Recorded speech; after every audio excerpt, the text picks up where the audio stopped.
Hi everyone, welcome. See many smiling, loving faces in the crowd, but for those of you who don't know me, my name is Bosun, or Bos for short, or the blockchain guy. Yeah, the blockchain guy.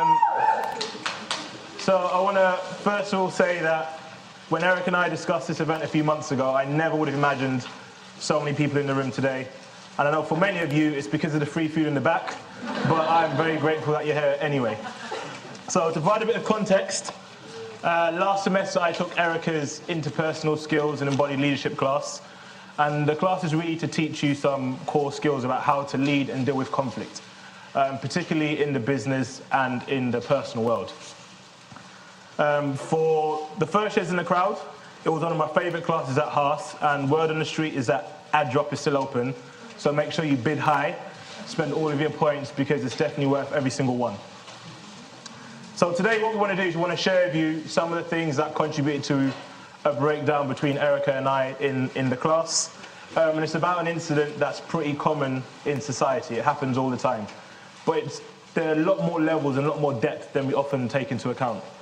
And our goal in doing so is so that when it does happen to you, because it will, 100% it will happen, you're equipped with some of the skills and tools to deal with it in a really positive way.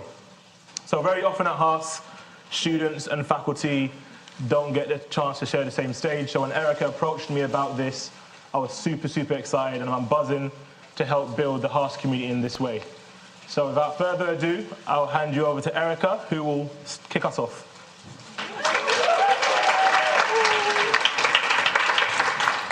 Hello, I am so happy to be here with all of you, and in this way.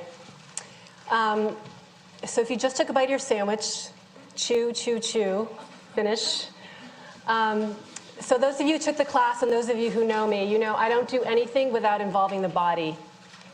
And that's going to become apparent today. So I want to start us off by getting a little bit more connected to our bodies. So get comfortable, chew, swallow, close your eyes, feet on the ground, feel the ground. We're going to take 3 deep breaths together. Big inhale in. Feel your lungs expand. Maybe even feel them press against your shoulder blades. Maybe it's the first time today that you notice you have shoulder blades. Deep exhale. Another really big, deep inhale. Connect to the body. We have a body. Exhale.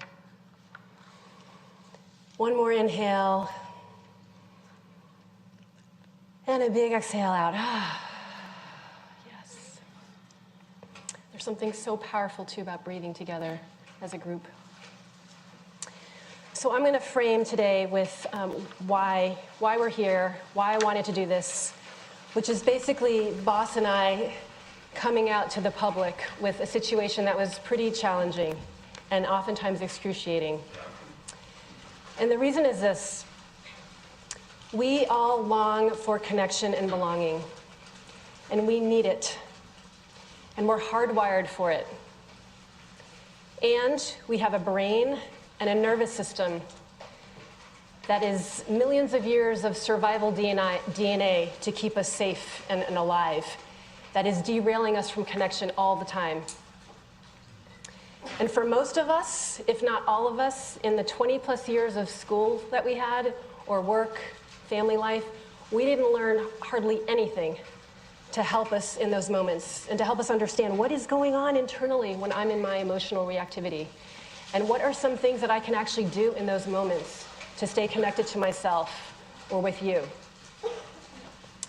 So that's what we're here to share a little bit about. The other thing I want to let you know is the seed for today. It definitely was reinforced in November when we had our breakdown, but it started 2 years ago. And after I saw what was able to happen in my class when we created a culture of safety and learning, and we were building skills together, and we were managing our reactivity, I had a vision for a strand of pearls to build community at Haas.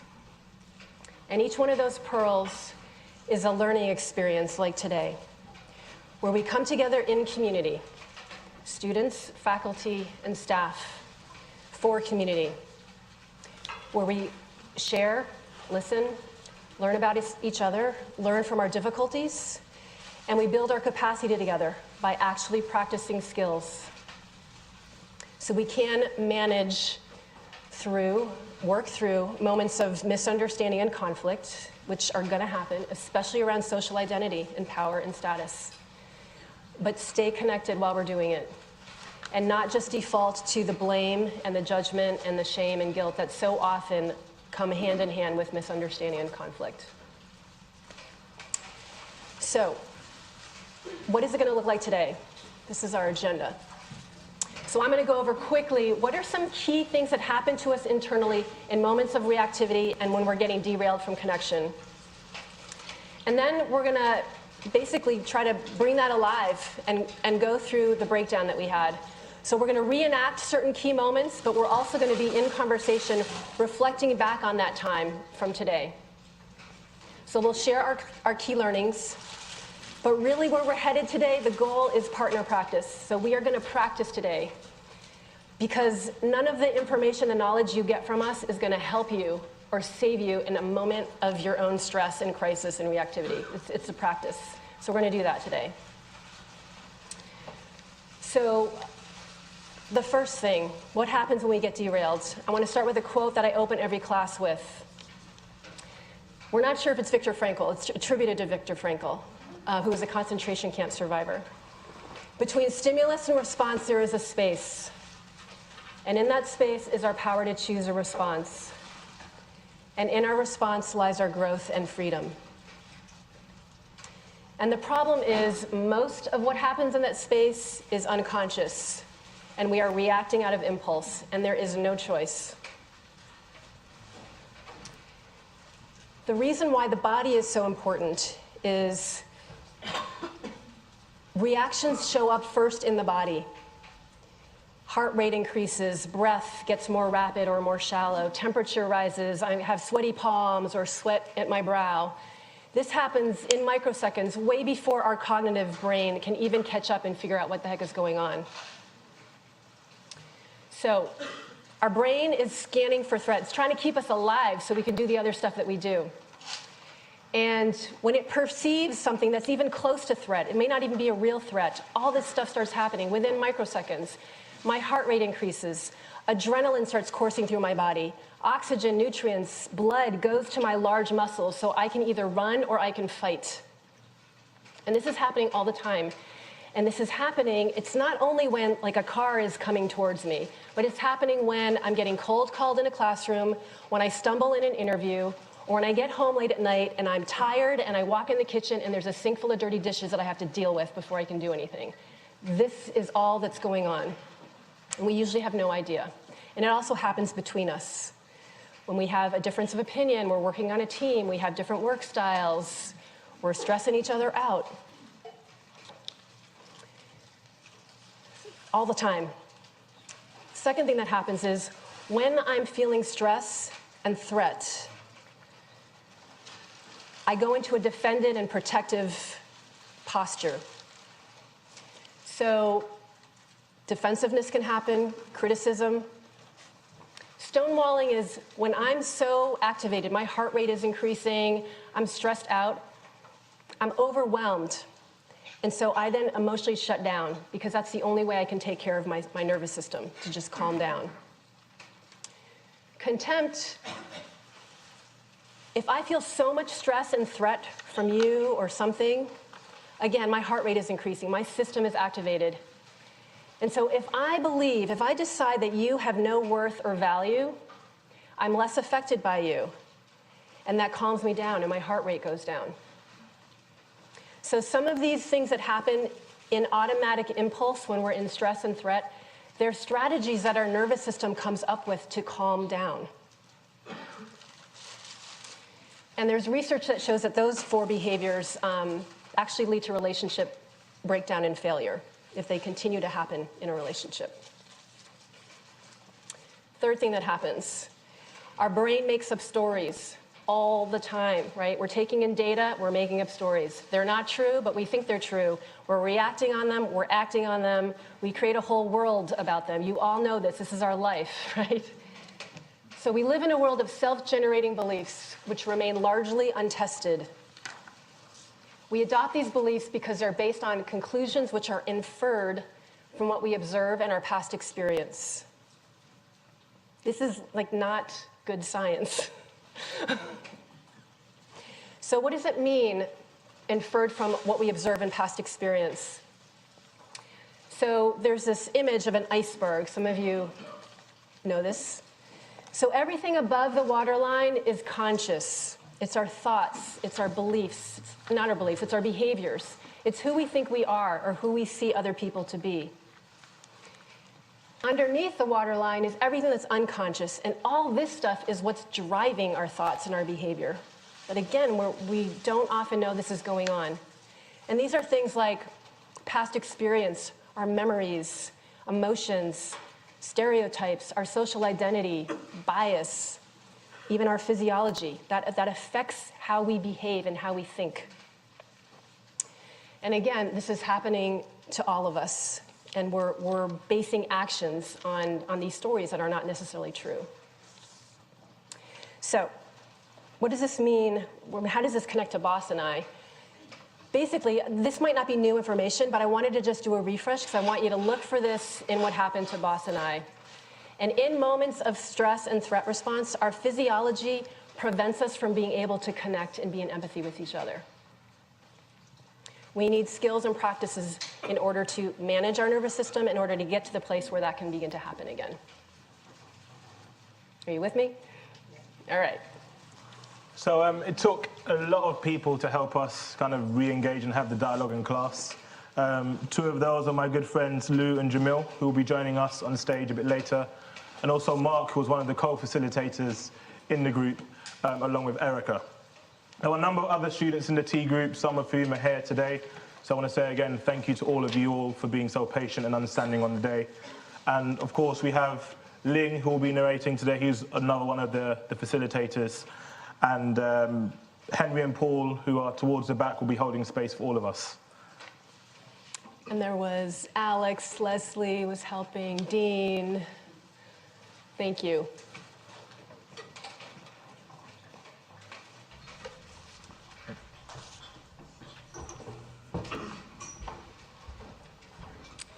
Hi, my name is Ling. I'm here to help set the context. So Erica teaches a class, which is a 3-day immersion. So there is going to be 6 hours of teachings on Friday, 12 hours on Saturday, and another 10 hours on Sunday. The class consists of 2 modes, if you will. One is 40 students and 8 facilitators gather around in one big room. And the other mode is 10 students and 2 facilitators gather in small training lab groups. It's called training group, or T groups for short. In the T group, 10 students and 2 facilitators support students to practice core awareness and interpersonal skills as real dynamics come up.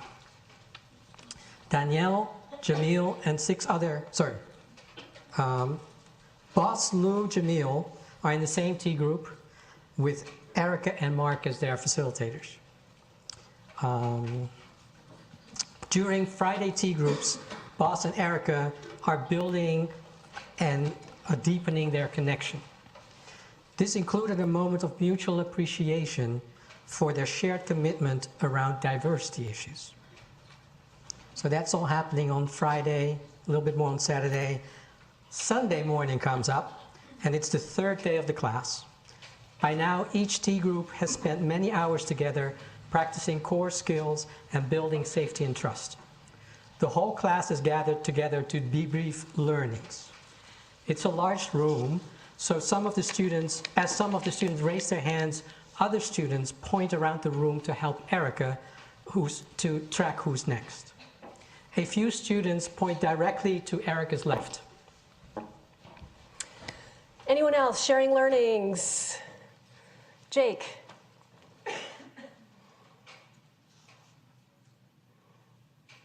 So I wouldn't normally say anything, but given we're in this class, I want to try and practice some of the toolkits you've given us. So I'm feeling a pinch because you just called me Jake. I'm not sure if you realised, but I'm not actually Jake, I'm Bos. And I feel pretty embarrassed right now.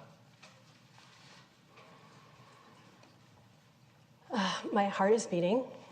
I'm hearing you're embarrassed and maybe a bit confused that I called you by the wrong name. And I'm also hearing you're not sure whether I can tell the difference between you and Jake. So I'm taking that in, the impact of that on you. I'm feeling regret, and I feel sad and nervous. So now I'm going to invite you, the audience, to practice something called Notice a Name. So if you are comfortable, close your eyes. Pick one of three characters. You can either pick trying to empathize what Bos is experiencing, what Erica is experiencing, or what one of the students in the room is experiencing. Just pick one of the characters. Now try to place yourself in their shoes. You just saw this event happening. If you were one of these three people, what do you think you experience physiology-wise? What are you sensing in your body? What might be happening in their bodies? Take another breath.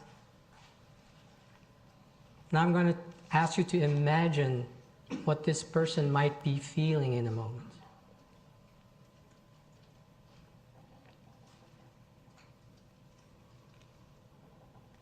Keep breathing. How about imagining what they might have been thinking as this is happening?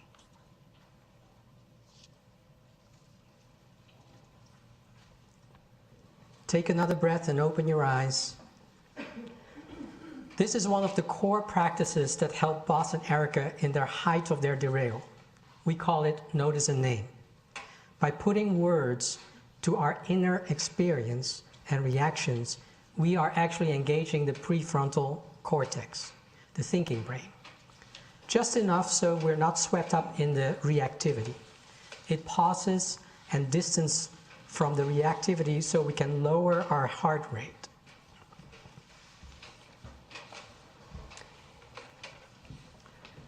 So when I turned, I saw a baseball hat and dark skin, and Jake had a baseball hat on the day before. So I think I turned and I made a quick association, and then when I fully saw beyond the baseball hat, I saw it was Bos. And I said, oh, it's not Jake, it's Bos.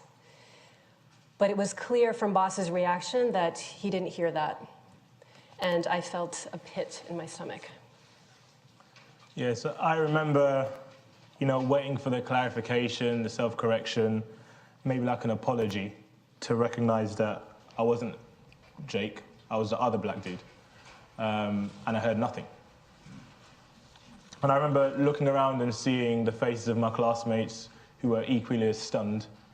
And yeah, we'd spent 12 hours together in a small tea group, which is a very, very small space. So I just couldn't understand how, despite all of that, I could be mixed up for the other person in the class. Then in my normal way, I made a couple of jokes to the wider group to kind of de-stress the situation and let everyone disperse.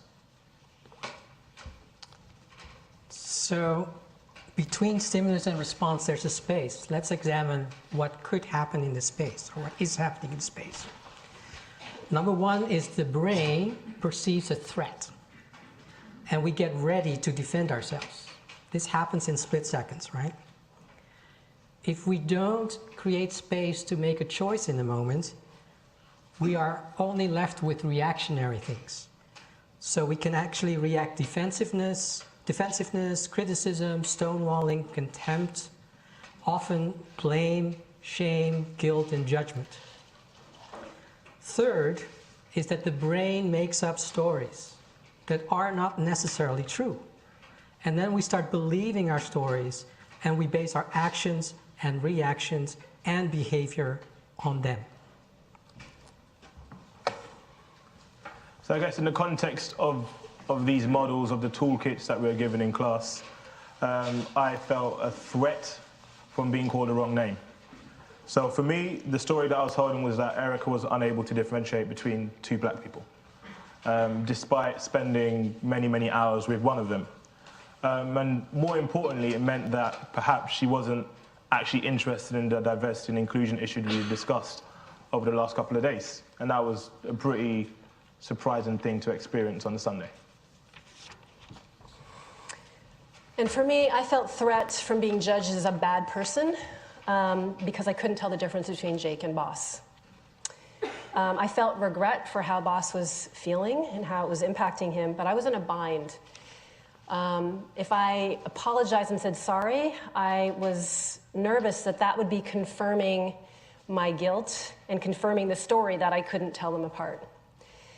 And the other bind was there were previous classes where we've had discussions about saying I'm sorry and how that can be a knee-jerk reaction out of shame and guilt, and it doesn't actually fully acknowledge the negative impact that one is having.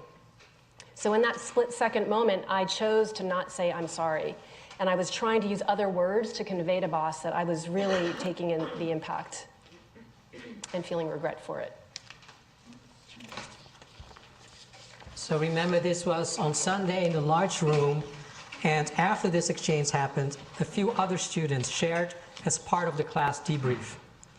Erica circled back to Bos and asked him if there was more for the two of them to work out. Bos said he was okay. Then the whole class took a 10-minute break, and everyone headed to their different 4 T group rooms. Think about what Bos and Erica verbalized in the classroom, so their external behavior, and how it was different with their inner behavior, inner experience. In the next scene, Lou, Erica, Jamil, and Bos and Marc are reflecting back on what happened in their T group session after the break.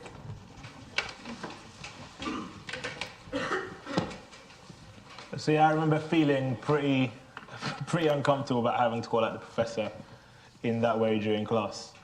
And I remember thinking, maybe I'll call it quits, maybe I'll go home, because, I don't know, something just didn't feel right. I went for a walk around Chew, and on the walk I saw Danny M, and he said, like kind of Danny type stuff, right? Like, oh, don't worry, it's okay, I'm with you, blah, blah, blah, blah.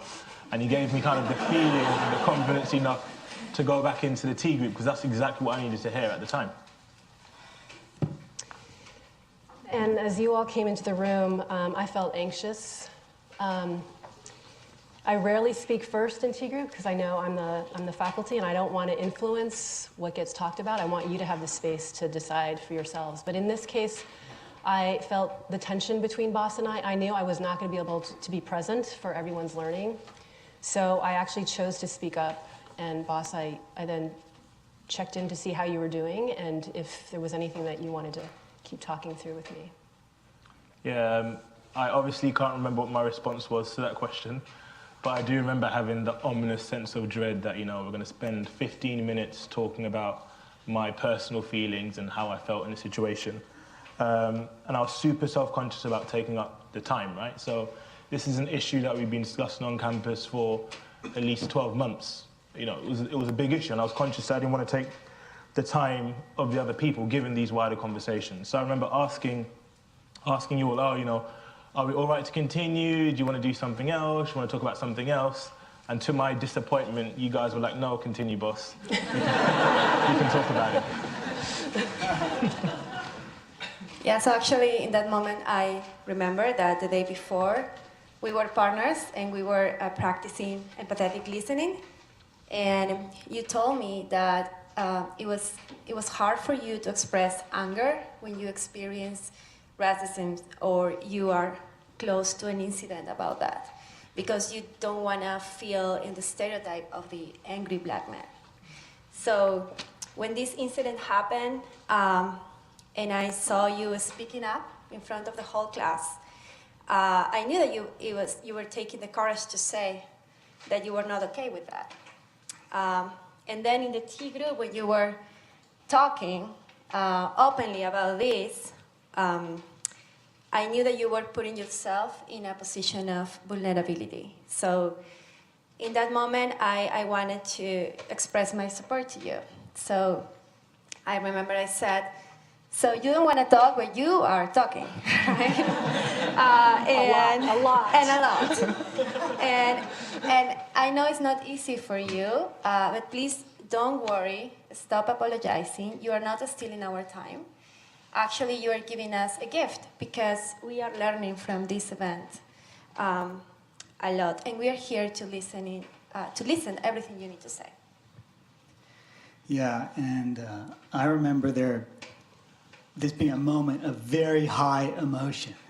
And our group, you guys went back and forth with the group coming in for 45 minutes or so.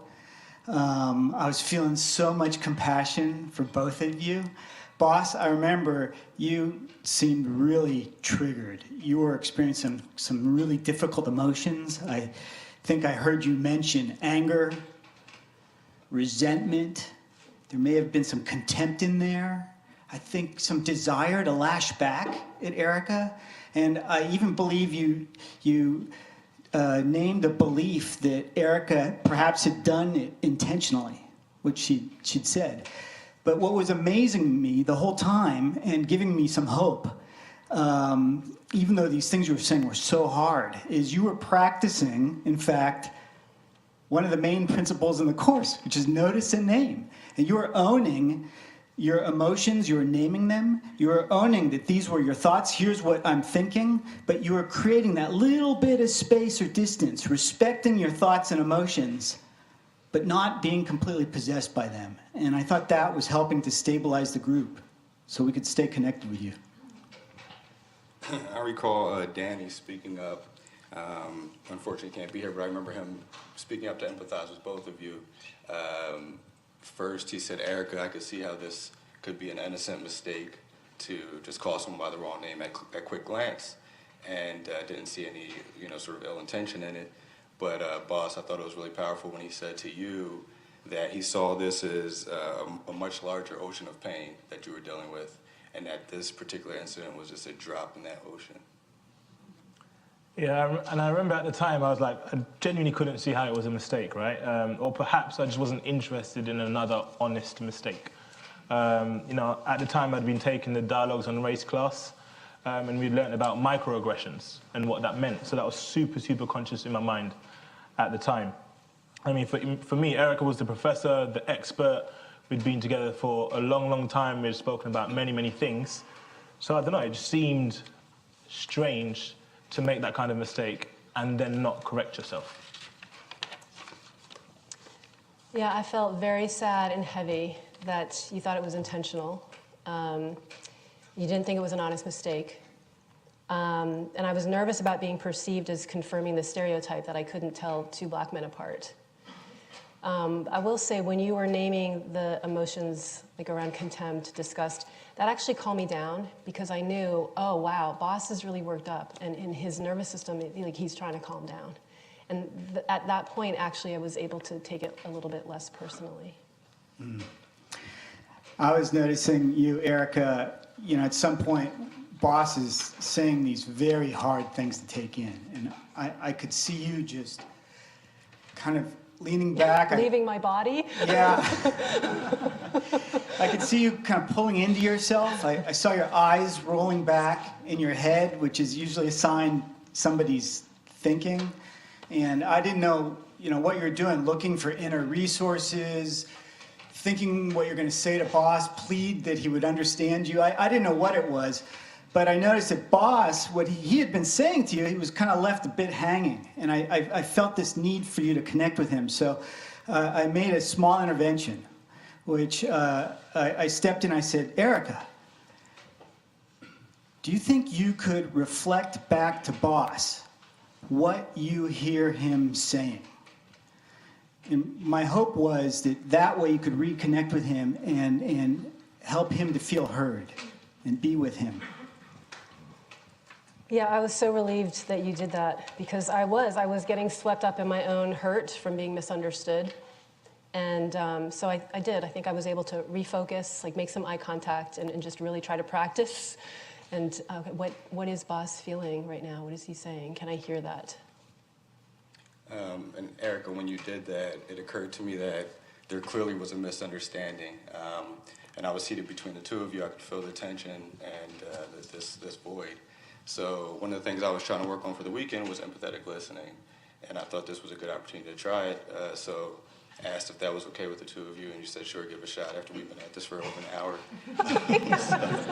So I started off, Erica, noting that, I see where you're coming from, being recognized as someone generally who doesn't have status, being the one who's confused for others, and now to be sort of, as you seem to be attacked now, that how that was causing you hurt.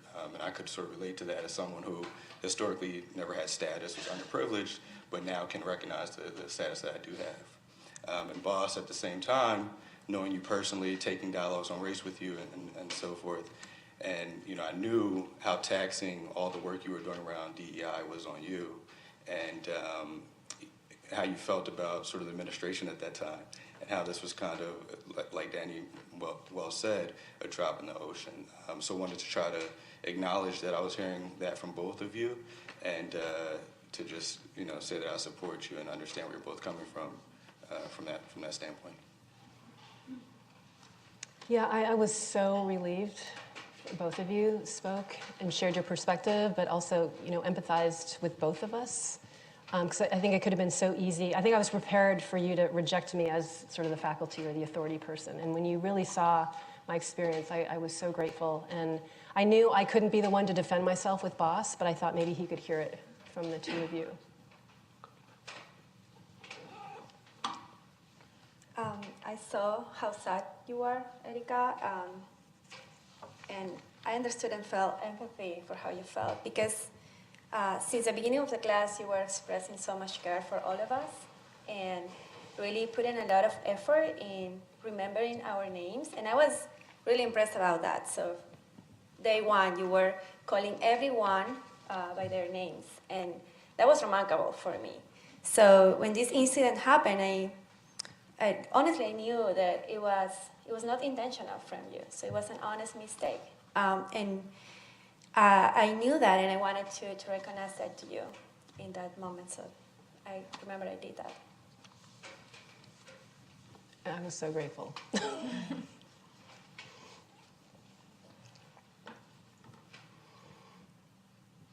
Yeah, for me, when I think back, is anything I remember from that kind of intervention per se, and yeah, I don't. I'm not going to lie. But I do remember going back and at the time the feeling that the intervention of these three was super, super useful, because I felt as though I'd been in the hot seat for a long, long time, for over an hour, and this gave me the chance to take a step back and recollect myself and just start all over again. Yeah, it's no surprise you can't remember. I mean, you were working hard and really flooded that whole time. I remember, though, after a good hour of exploring this all together, it was Alex, the exchange student, who stepped in, and he made a really nice kind of wrap-up about pulling the group together, pointing out how everybody was really contributing to try and work this repair process, and he suggested we take a break. And I think the group felt that was a good time to go relax before coming back together. We're still in the same T group, and they're taking a 10-minute break. Jamil and Bos went off to talk by themselves, and Erica and Marc checked in. What's up, brother? How you feeling? I'm okay, man. Yeah, I feel you. It's tough, man. I mean, I know, like I said, it's taxing on you, and having her do that after this long weekend. I know how it is to be confused for someone else who just happens to be the only other person in the room, which is another issue we have going on here. So I see where you're coming from. I will say I can see Erica's hurt, and she didn't mean it in a negative way. So take that to mind for what it's worth. And I think you should address the fact that she embarrassed you in front of the whole class and didn't make good on it, and that how that's making you feel. Like, I think you should definitely address that, but consider the fact that she's clearly hurt. Oh man, Erica.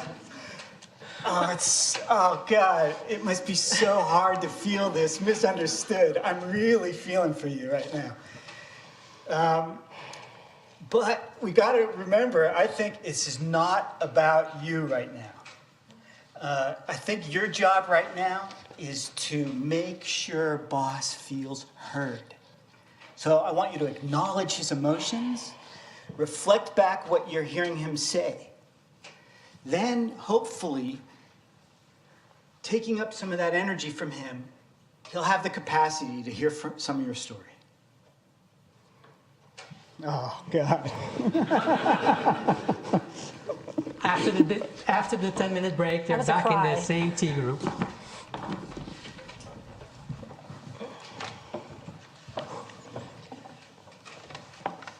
So I remember we came back from the break and we had 15 minutes left for T group for the entire class. And I had basically surrendered to the fact that we were probably not going to resolve this. And I was feeling very sad.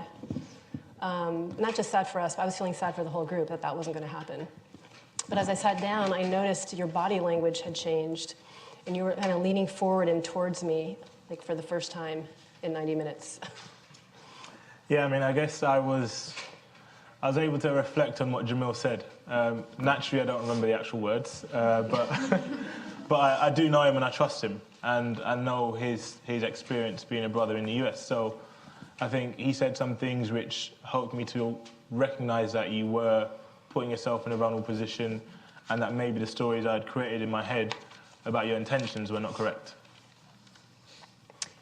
I was so relieved. Again, I don't remember the words that we exchanged either, but I do remember you acknowledged my effort and my care. I was glad you could see that. I felt your openness. I felt the energy between us had shifted. I think we were both leaning towards each other. And we stood up and we hugged. And we had 2 minutes left, T group. So just like last week, Erica and I were reflecting on this moment and this whole occasion, and it seemed pretty anticlimactic, right? So I'm like a big rom-com fan, so I like all the big ending, like Hollywood, all this kind of stuff. And that didn't really happen. So we were thinking, is there something we're forgetting? Is there something else to it? And I guess what we realized is that, no, we weren't forgetting anything. It wasn't this big, celebration and recovery. It was more, the door was open to an ongoing conversation, an ongoing dialogue, which we're still having today. So in many contexts, incidents like this just get swept under the rug when it seems that things are okay, or connection isn't able to happen or being repaired because of lack of time and skills. As leaders and as managers, these are important things to consider. T group allowed feelings to be surfaced and explored, and because the structure supports noticing reactions in the moment and sharing it with safety and support. Doing the clicker? So 2 weeks after class, Bos and I got together. We went for a walk on campus. And we just wanted to get together to revisit, share any learnings or insights, anything else that could come up in the 2 weeks. And it also had given us time to just recover from being flooded and just do some reflection on our own. So I know many of the MBAs in the room like good, clear frameworks. What are the core learnings? So we tried to distill it into, I guess, a few learnings which were important for each of us, right? So for me, in the days after class, I got a bit curious. I started to wonder, why did I react so strongly? Like, what about what happened caused that reaction in me? And what I realized, and this is something pretty hard to say, even harder to say in front of all of you, is that my experience at Haas, being a person of color, being a black man, has been pretty hard. It's been pretty difficult. A few days ago, I had a quick read of the self-reflection we have to write after the class, right? Where you say, okay, how was it? How did you feel? Blah, blah, blah, blah, blah. And so I wanted to understand how I felt in November. So today it's easy for me to come here and talk to you now that I process things, but in November it was very, very real. And the thing that was surprising is I saw like 20 different types of emotions in that paper. From hope to anger to disgust to being frankly pissed off. And it made me realize that there is so much more going on when things like this happen. And I hadn't realized that my experience and all of that story was part of my personal iceberg, right? It's what framed and shaped how I heard what Erica said and how I believed what her tensions were. So get curious about your icebergs. Think about why you may be reacting in certain situations. My main leadership lesson, and it had started before the class, but it was definitely reinforced by our breakdown, is when I'm standing in front of the room as the person teaching the class, the person of authority, my personal history and my struggles as a Chinese American woman out there and even here takes a back seat. It's not that it's not important, but it's not the primary thing. My role and responsibility as a person with more status and power is to acknowledge the experience of the other person, not respond with data or an explanation about my intent, because that does not make them feel validated or heard. So many of you are graduating soon. So this is my own lessons for you. And you're going to be standing in front of a room. You're going to have power and status in the room or in the group. And maybe you do already. And so you're going to be in my position. And boss is going to be me. And again, it's not going to matter what your personal struggle is, whether it's behind the scenes struggle or even like not so behind the scenes. You're going to have impact on people because of your power and status. And they're going to make up stories about you. And so here's some things to keep in mind from my learnings. When there are people with less power and status who actually voice how you're impacting them, that is a huge risk. And so whether it syncs up with your story or not, like appreciate and acknowledge that risk that they're taking. The fact that they're speaking up actually could also mean that they are feeling enough psychological safety to bring it up. So my story is that because Bos and I had established some connection and rapport, he actually felt safe enough. There was something maybe unconscious that he felt that his experience was going to be validated and respected by me. So here's the irony. If you are a leader and you are creating a culture of safety and trust, be prepared for more messiness because people are going to come to you and give it to you. And so that is a good thing. And it is hard. So this is not about like practicing these skills so we avoid the messiness. No, like the messiness is here. It's going to be here. We have to practice these skills so we can get through it in a good way, stay connected, and not, again, devolve into the blame and the shame and the guilt and the judgment. Part of the practice is also building our resilience so we can hold the discomfort of having someone come to us with messiness and maybe be blamed. Can I hold that? That's my learning. So for me, I learned that two flooded people may not be able to work through their reactivity and conflict. So in this situation, Bos and Erica, they were both using the tools that we learned in the previous days in the class. They were both noticing and naming their emotions, reflecting back what they heard, but that was not enough. So in addition to those tools, it is very important to bring empathy and compassion in a real breakdown and to be willing to forgive the other person. Because if not, it turns out like a competition of this is my story and this is my story. And yeah, I hear what you say, but again, this is my story, this is what I'm feeling, right? So empathy is very important. But even that is not enough. These situations can take longer to repair. So there is a process that you have to go through. But I also learned that when you have others supporting you in that process, it makes it easier. So the entire group, not only Jamil and I or Marc, but the other people that were present that day too, we all were giving you support, and that helped to build those bridges for you to repair. So my learning is that whenever we are in these situations, let's find that support that we need too in our close community. So my key learning is don't listen to Allen Iverson. Practice is everything. And I'm still practicing this one. We went through a weekend. Those of you who have taken it or will take it, you go through a weekend and you're immersed in these skills and this toolkit and these learnings.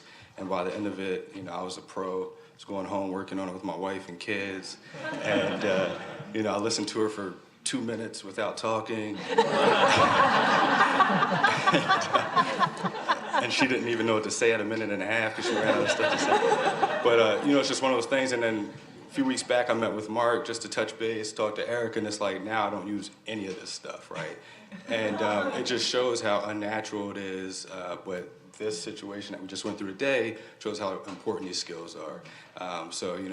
Those of you who have taken it, who will take it, or others, seek this stuff out and make use of it because it's good stuff. So that was the breakdown. So now you're going to have a chance to kind of practice some of these skills, right? And I guess you're all going to have your own views, your own insights, your own perspectives about what's happened and what could have been done differently. So we're going to give you some time to practice that and then do a follow-up practice which Eric will lead to help you build on the core skills and frameworks that we've just discussed. So from me and on behalf of the panel, firstly, thank you all again for being here. And on behalf of Lynn as well.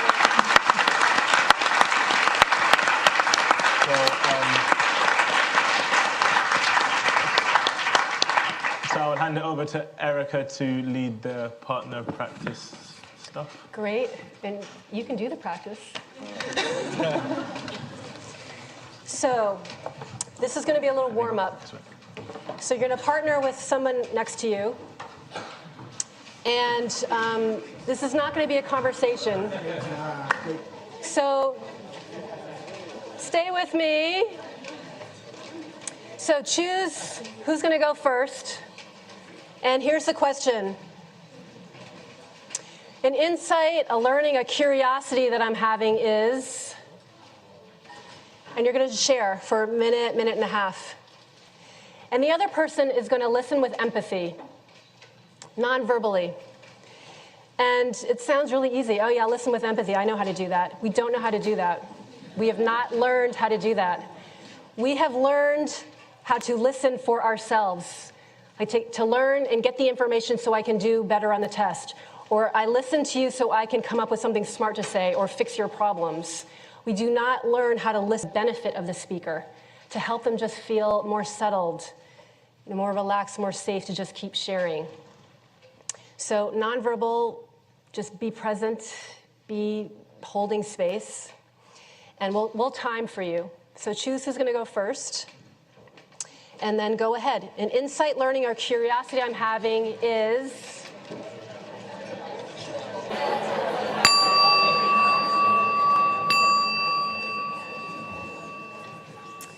Great. Let's do a quick notice a name. Close your eyes, go internal, and just notice, what was that experience like to either share or be the listener? What are any physical sensations? Any emotions?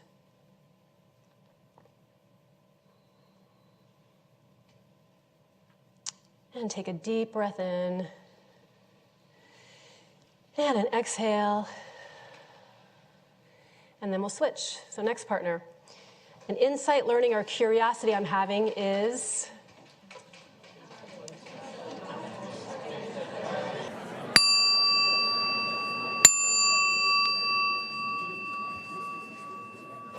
Okay, let's do another quick notice and name.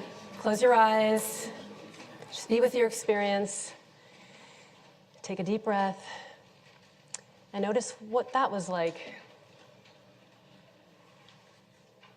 Physical sensations.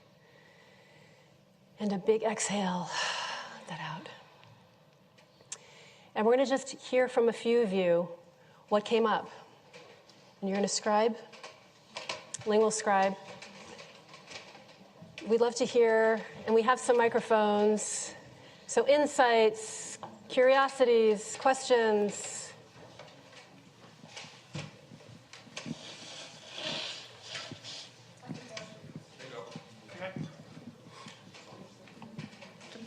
Hi, I'm Kay. I work in the career management group. You can stand up. Hello. You may notice a similarity in my accent to Bos's. So it was really interesting for me as a British person to be listening to what he was saying. I don't see you as an angry black man. I see you as a British bloke. And there is a stereotype attached to the Brits that we repress our emotions. I mean, stiff upper lip, keep calm and carry on. There's a reason for that. And so I was sitting there the whole time watching the conversation thinking how difficult it must be for you with all that cultural indoctrination about just, stand outside the dance floor, don't go and ask the girls to dance, whatever it is. And then having the courage to come to a community of support like this and go beyond that. And I sat there thinking, I don't know if it's going to take me a long time to get to the place of comfort with it or trying it that you have. So I commend you for that, from Brit to Brit. I commend your peers of giving him and others of you who are trying to overcome your cultural stereotypes the courage and the support to actually take that brave step, because it's a challenging one, and I will follow in your footsteps as a Brit in America.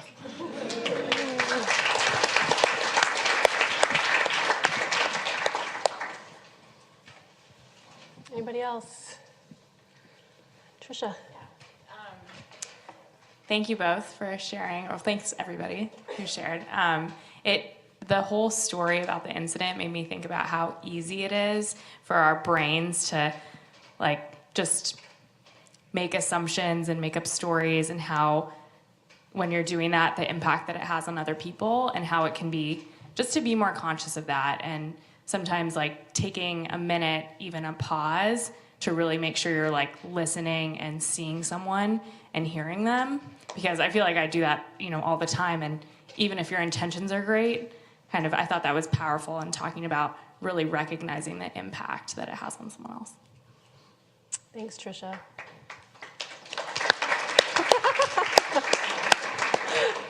Taking it. Hi, I'm Nicole. Hi, Nicole. Erica. So I realized as I was listening with empathy that a lot, it was crazy how many thoughts my brain has and how quickly I go to trying to solve his problem that I hear, identify the problem, kind of project what I would consider the problem if I was in his position, and also making assumptions without knowing him, because we just met, of what kind of person he is, what he likes, what he doesn't like, and just it makes me think I have a very active imagination, because I am here creating this image, and I'm trying to place myself in his situation directly, and it's it's a lot that I do that just in that short minute and a half in that interaction, how much information I try to extract from it and how much I try to do with it, and how I tried, and then I also adopted some of the feelings that he was having. I felt my heart rate increase just because of the anger that he might have felt or the frustration, and I think that is part of the empathetic listening, is trying to feel how they're feeling, but it's hard to feel exactly how they're feeling because I do not have his experiences growing up, or it's just I have my own, and so empathy is kind of hard to achieve. So that's what I thought. Thank you. Thank you.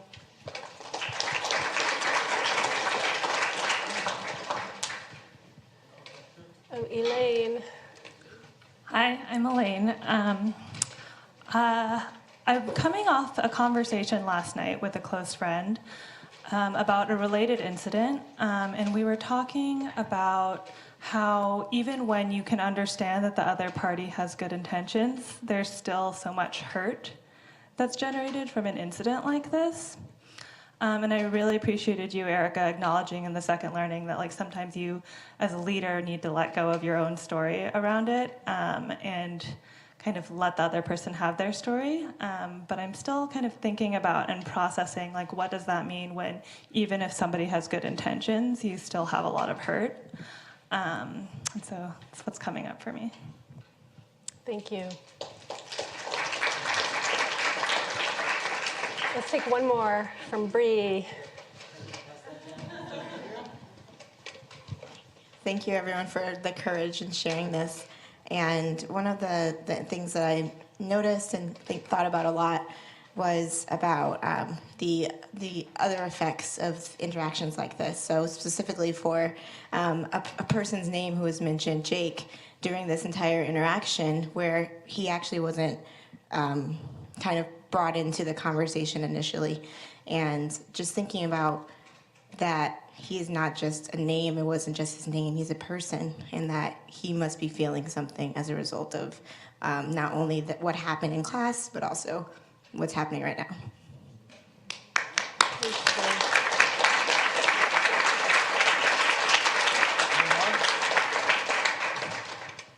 Thank you. So we're going to do another round, a little bit longer. So continue with your same partner. And what I'm hearing, like I'm hearing from Elaine, it's around emotional resilience, because we also have to have that in order to bear the discomfort of these moments. So the way we practice that is we have to intentionally stretch into discomfort. Not so much that we shut down, but enough that it's a stretch, kind of flexing those muscles. So in this next round, you're going to answer the same question or share the same thing, an insight, a learning, a curiosity. But I want you to try to stretch that to just a little bit of discomfort. Maybe put a little bit more of yourself into into what you're going to share. Like, why is this a learning or an insight? What does it have to do with you and your own growth or an experience that you've had? So think about a 15% stretch.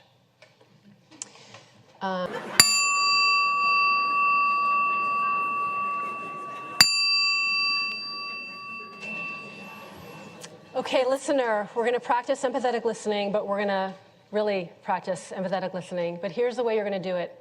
You're going to reflect back what you heard, but you're going to use the first person I, as if you're the person speaking. So you're not going to say, oh, you said this. You're going to say, I. So just try it out. It's just a practice.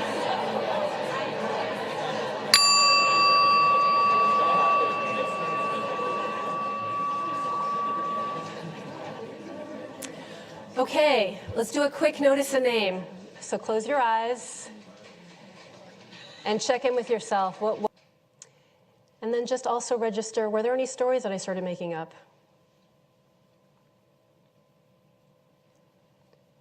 So take a breath, big exhale, open your eyes, and we're gonna switch. Okay, so next person. An insight, learning, or curiosity I'm having is, go ahead.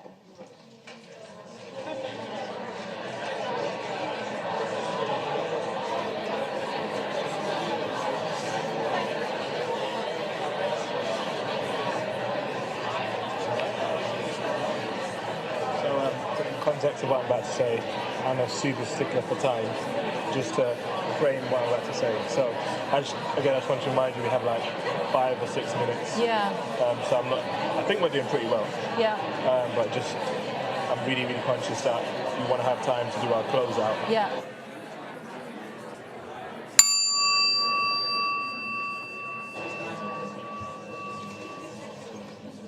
Okay, and next listener, you're going to listen with empathy using the first person I. Go ahead.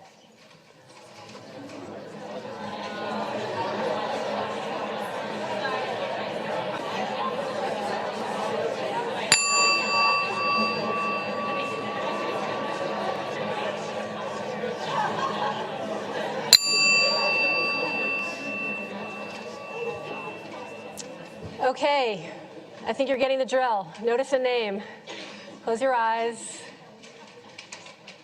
Just take a quick moment to connect with your experience. What is my experience right now? Physical sensations.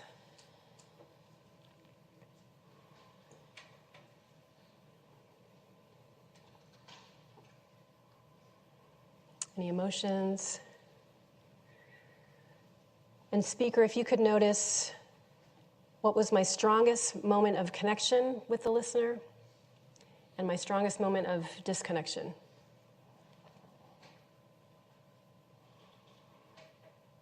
Because that is also happening all the time, and we often don't realize it. So take a deep breath, exhale, and now I'm going to give you a chance to appreciate each other.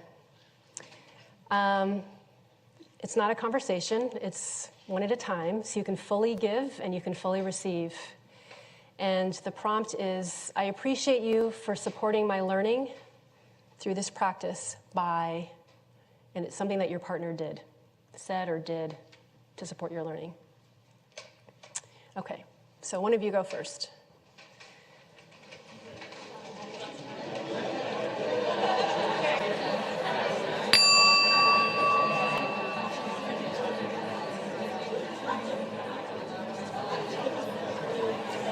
So just take a breath, do a quick notice a name, like how was that? How was that to give an appreciation? How was that to receive it? May not always be the most comfortable thing, but take a breath and just let that sit.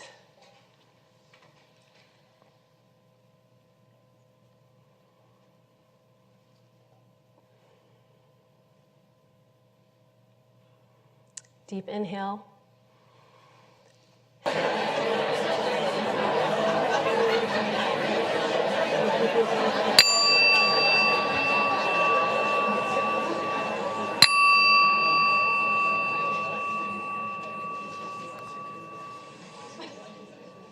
Another notice a name.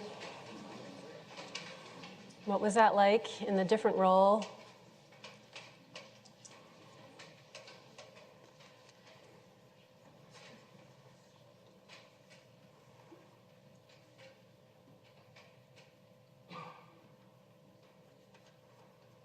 Take another deep breath in and exhale.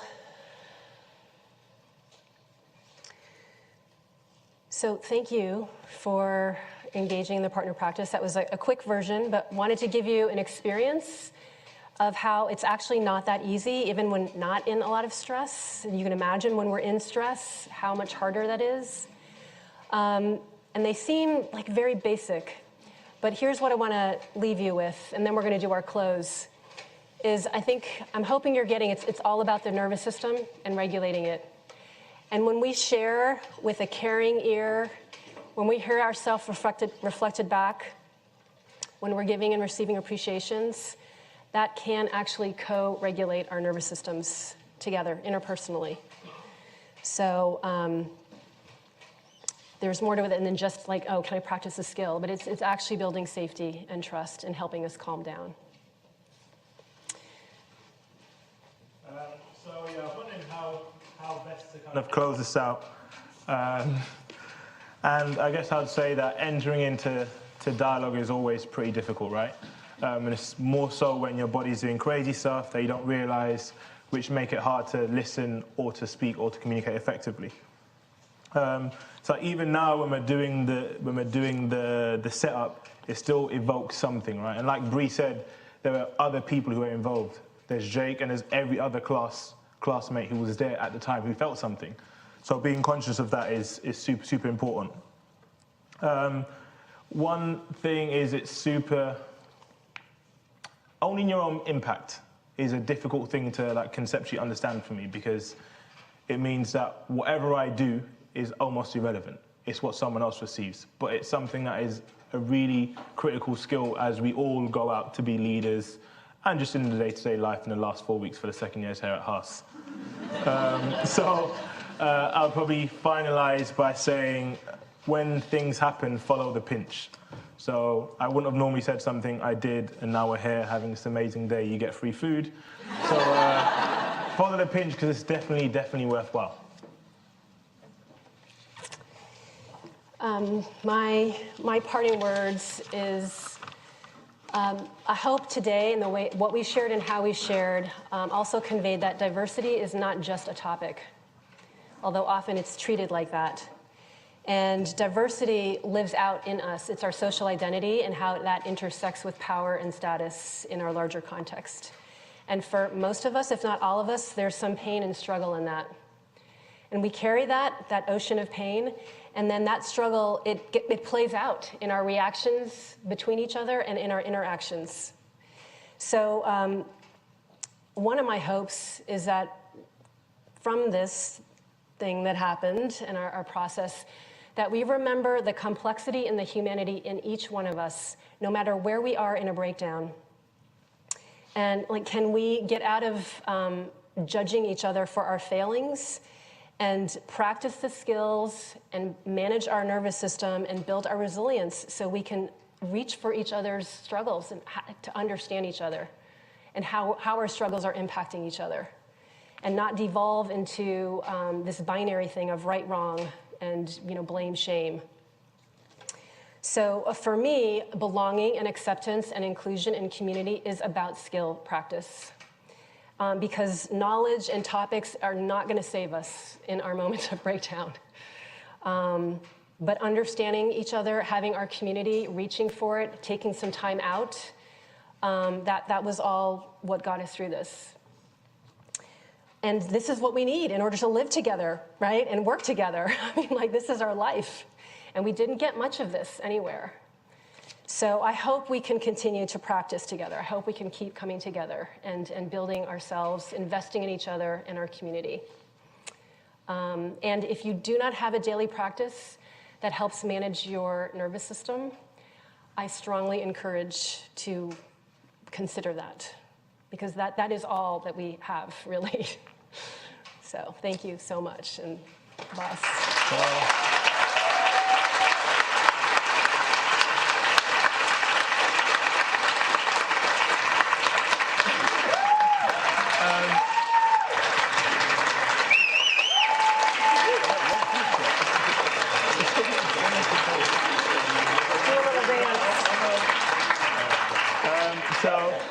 Thank you, everyone, for coming. There will be a feedback form. You know this already. It won't be on Google Sheets. Don't worry, guys. It'll be a bit easier this time. So please do fill it out, because it will help work out what we do next year. Thank you.